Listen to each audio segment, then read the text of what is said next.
Muhammad, peace be upon him, received his first revelation while in a cave called Hira on the outskirts of Mecca. This cave was a place where he used to go to regularly for spiritual retreats and to perform worship. One day during one of his retreats in the year 610, at the time he was 40 years old, the angel Jibril suddenly appeared before him. The angel came to him and asked him to read. The Prophet, peace be upon him, replied, I do not know how to read. The Prophet, peace be upon him, added, the angel caught me forcefully and pressed me so hard that I could not bear it any more. He then released me and again asked me to read, and I replied, I do not know how to read. Thereupon he caught me again and pressed me a second time, till I could not bear it any more.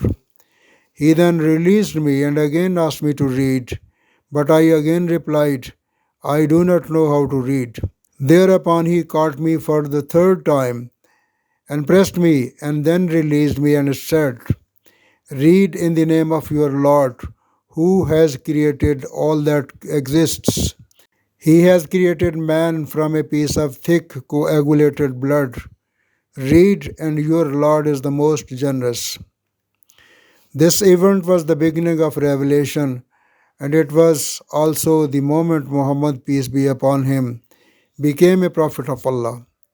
Muhammad, peace be upon him, left the cave and hurried home.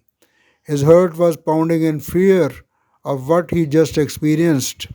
He immediately went to his wife Khadijah and explained what happened to him in the cave of Hira, saying, I feared for myself. After hearing this, she calmed him down and said, by Allah, Allah will never forsake you, for you uphold the ties of kinship, help the weak, honor your guests, give in charity, and help when someone is stricken with calamity. Khadijah would become the first person to accept Islam.